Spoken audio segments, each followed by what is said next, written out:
Good evening and welcome back to the only review show where we justify murder with logic and a smile. Today we're slicing into Dexter, the story of a man with a hobby. A hobby that happens to involve duct tape, knives, and a suspicious number of garbage bags. But everyone calls him a monster. But if you think about it, Dexter Morgan is basically Batman, if Batman preferred zip ties to grappling hooks. Dexter is a forensic blood spatter analyst by day and a blood spattering analyst by night. He literally investigates murders he committed and still files the paperwork on time. Now that's some dedication. People say Dexter's a sociopath, but come on, he's just a strong work ethic and a weird filing system. You know how some people alphabetize their spice rack? Dexter alphabetizes his victims. He's not evil. He's efficient. He cleans up the city, keeps the murder rate balanced, and somehow still manages to host dinner parties. Honestly, he's the only person in Miami who actually shows up to work on time. And that alone should earn him some immunity. Now, Dexter doesn't just kill anyone. He follows the code of Harry, his dad's step-by-step guide to responsible homicide.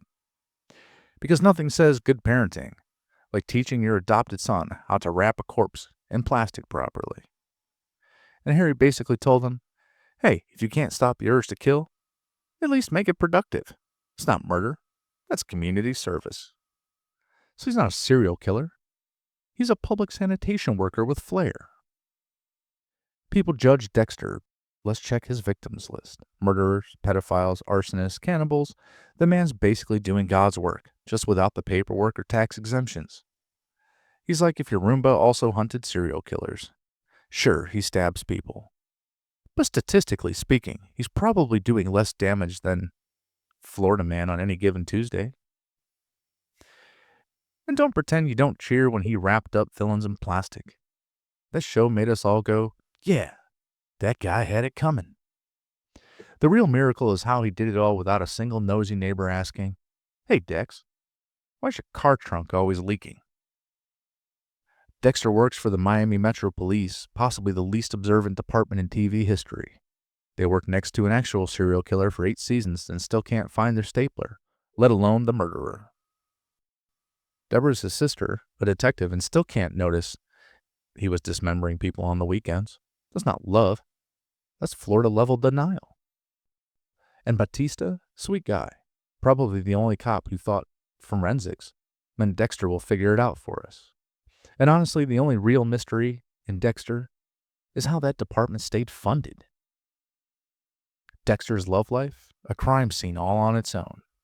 Rita, Lila, Hannah. Every woman he dates either dies, disappears, or has deep emotional damage. To be fair, he does try. He goes to therapy. He joins barbecues. He even fakes empathy like a pro. Now that's some real growth. But let's be honest, Dexter shouldn't be in relationships. He should be in a true crime documentary about relationships. He's not a bad partner. He's just emotionally unavailable and occasionally homicidal, which, honestly, describes half a Tinder. Let's not forget, this show takes place in Miami. Humidity, gators, and people named Dokes.